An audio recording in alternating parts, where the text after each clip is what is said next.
Hello.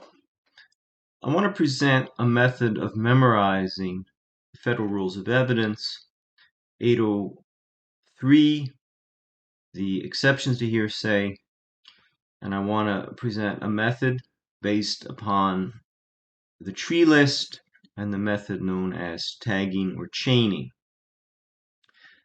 Now, the tree list itself is fairly well known, and in fact, I'm not going to go through it, but I'll show you. You can find it in a variety of places. So for instance here, this is a website called greghammond.com, and this is a well-known list. You can find it at many different sites on the internet, but you'll need to memorize this list. So 1 is tree, 2 is light switch, 3 is stool, 4 is car, 5 is glove, and so forth.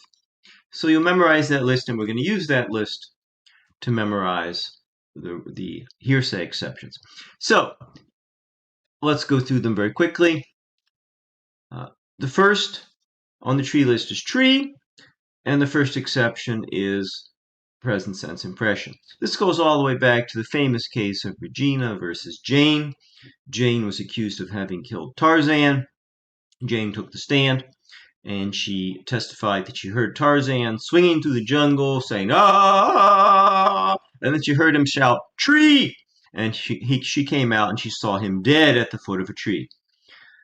Prosecution objected. Hearsay. Tree is being offered for the truth of the matter asserted that there was a tree. Lord Treestone, the judge in the case, argued or ruled that this was admissible as a present sense impression. Number 1 is tree, present sense impression. 2 comes from the famous case of Regina versus Watson. Watson was accused of killing Holmes. Watson argued that Holmes had been killed by a burglar, and part of the evidence for this was Watson testified he heard Holmes switch on the light switch, and immediately heard Holmes shout very excitedly, "Burglar!" Objection, hearsay. Well, it's an excited utterance. So number 2 is switch. It's the excited utterance. 3, what was Holmes doing just before he died? Watson testified Holmes was urinating. How did he know this? Because he heard Holmes go into the water closet and say, "I need to pee really bad right now." Hearsay. No. Number 3, then existing mental or physical condition. I need to pee right now. Falls under 3. Comes under stool. So think of a toilet or a stool. You have number 3. Number 4. In fact, earlier in the day, Holmes had been hit by a car. It was alleged that Watson was driving the car. But in any case, Watson was a doctor. But after Holmes was struck by the car, Holmes scratched on the car, "Doctor, my leg is broken." They brought the car into the trial. Objection, hearsay. That's scratching on the car, "Doctor, my leg is broken." That's hearsay. It's being offered for truth of the matter asserted. The judge said no. Number 4 is statement made for mental diagnosis or treatment. Statement scratched on a car is perfectly admissible under 804. So 4 is car and a mental diagnosis or treatment. So in the famous OJ case, when OJ was prosecuted for murder, OJ decided to take the stand, and they asked him, "Where were you that night?" And OJ says, "Well, I don't remember, but I wrote it on my glove. Give me that glove." So he tried to put the glove on. He says, "Okay, written here on the back on the glove, it says, went to the laundry at 8:05 p.m. on such and such a date." Objection, hearsay. No, it's a recorded recollection. Number 5. 6 is 6-shooter, records of a regularly conducted activity. So OJ testified he ran a business executing people, and every time he executed someone, he would put a notch on his gun. And he brought in the gun to show there were a certain number of notches on the gun, and there weren't enough notches to account for the murder of Nicole and her boyfriend, because it would have to be 2 notches on the gun at the same time. Now, this might be physical evidence, but no, this is a recorded recollection. or not assuming, not recorded recollection, recorded records of regularly conducted business activity. They looked at the notches on the gun. So six shooter is regularly recorded conducted activity, or more commonly known as a business record. Now, OJ said, in fact, not only that, but there would have been a record of me knocking off these people if I had knocked them off. And I made a search for it. And I recorded my search on a couple of big fuzzy dice. So these big fuzzy dice are these things people hang over their rearview mirror sometimes. And OJ brung in these big fuzzy dice and says, look, right here, it says on December 12th, 1992, I made a search for records of killing. I couldn't find any, and I recorded them here on my big fuzzy dice. So dice is 7, dice is absence of regularly recorded activity. 8 is skate. Now this is a bizarre case, goes all the way back to the 7th century. There was a young man, a Mr. Schmedlap, who was being prosecuted for illegal possession of a longbow. Now, of course, in those days, all the records were kept on vellum or basically animal skins. Even vellum is made from skin, and so in fact, they had these bunch of parchments where they recorded the licenses that the king gave to carry a longbow. But they were running low on skins one day, so they decided to use some of these vellum parchments. They recycle, Middle Ages, recycle skins all the time. But they recycled this particular skin and made an ice skate for the king.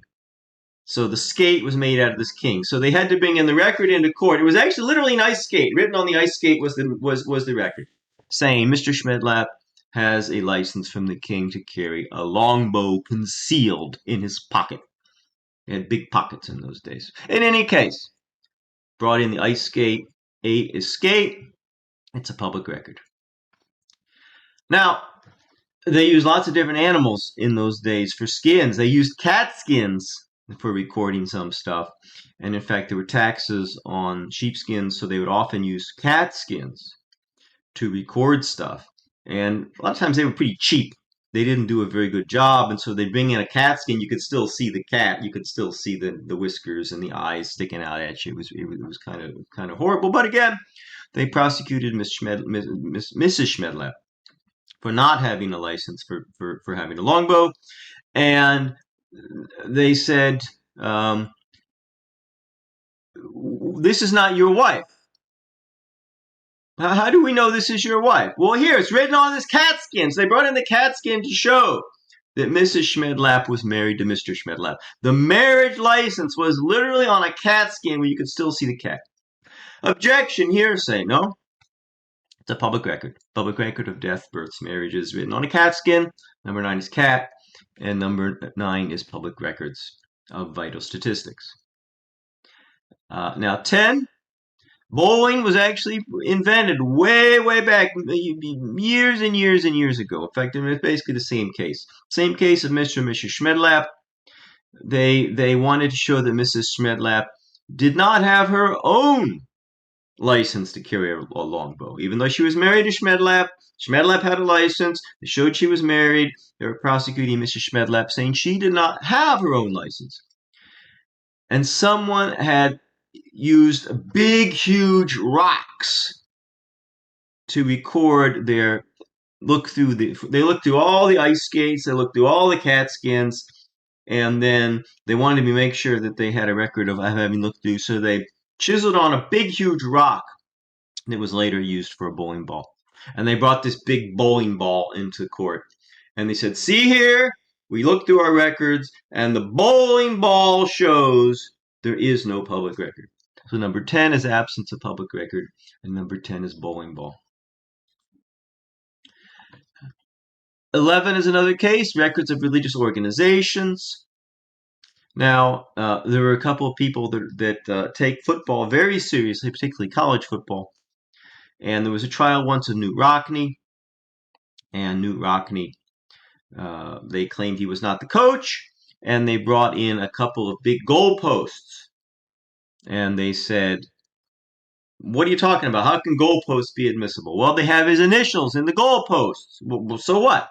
Well, he considers football to be a religion. And so number 11 is goalposts, and number 11 is records of religious organizations concerning personal family history. But the goalpost was the equivalent of a Bible in that case. Number 12 are eggs. Again, go way, way back. They used to actually record. This is true. You may not believe me, but eggshells were used thousands of years ago to record things. They would actually put a little hole in the shell and they would drop little things into the eggshell so that they could get them out later. And then they'd break the eggshell in court. They'd bring the egg in.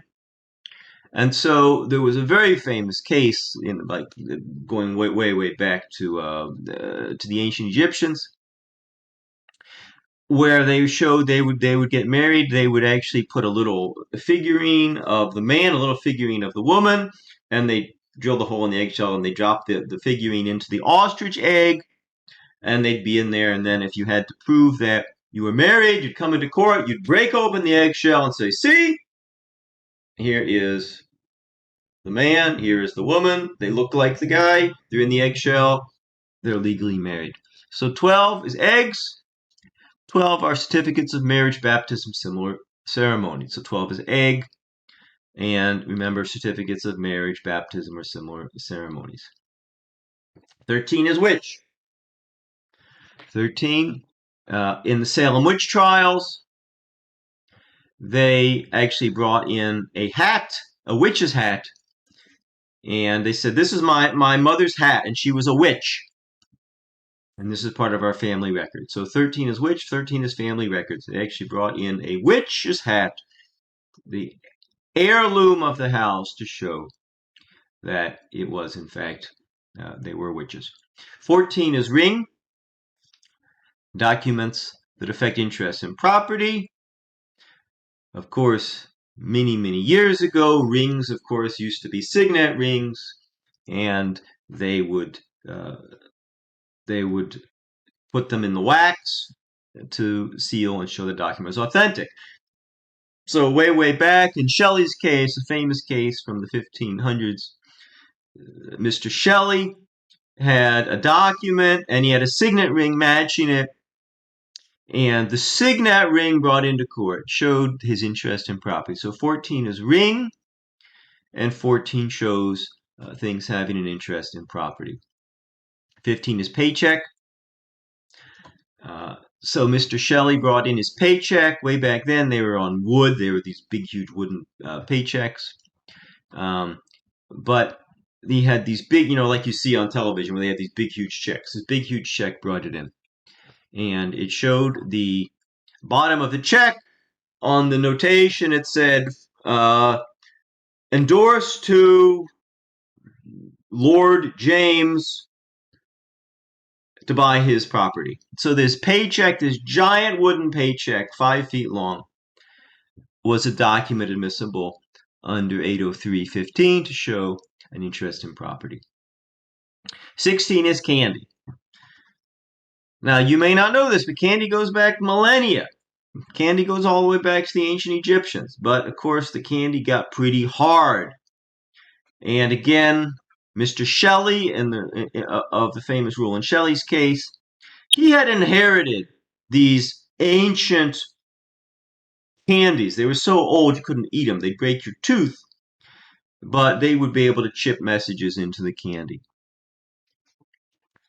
So he was able to bring in these ancient candies, and 16 is statements and ancient documents, and the key word is candy. So just imagine the candy is an ancient document. These huge pieces of candy that you would chip messages in, and it would be an ancient document. 17 is magazine. This is a simple one. Market reports are similar commercial publications. Magazines are commercial publications. Maybe it's too easy to even remember. So, but someone comes in, they want to have a market report. They bring in a magazine. They bring in a the Time or whatever, Time magazine or whatever the thing is, the Wall Street Journal magazine, and they bring in a magazine, and the magazine contains a market report. So 17 is magazine market reports. 18 is voting booth. Voting booth, you go into the voting booth. In fact, they brought in a voting booth in a famous case.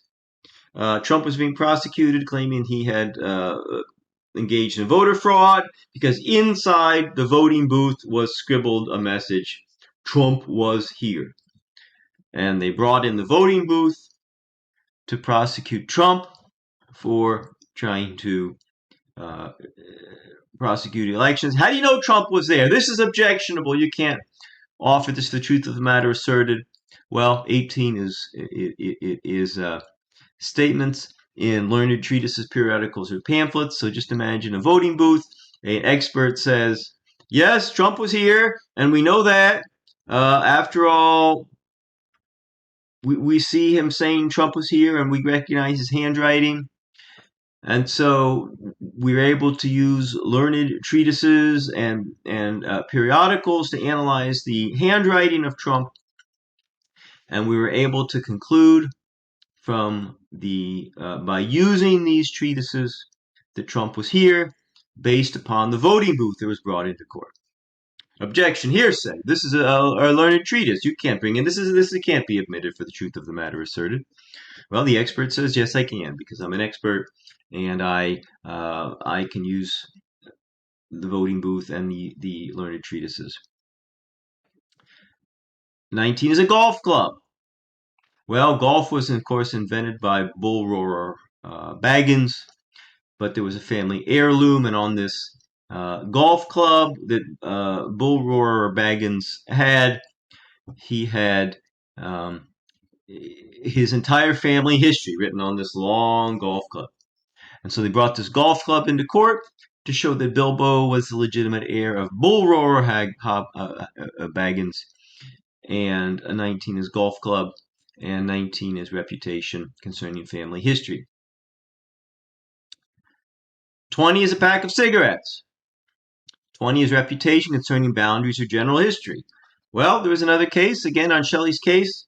Remember, tobacco had only recently been discovered in the New World, in Shelley's case, but they had a pack of tobacco. Somebody had written on the back of this tobacco package a history of the boundaries of Shelley's territory, one of the earliest packages of history. And it's written on a package of cigarettes. So 20 is cigarettes, and 20 is reputation concerning boundaries or general history. All right, so those are the first 20. I hope this is helpful.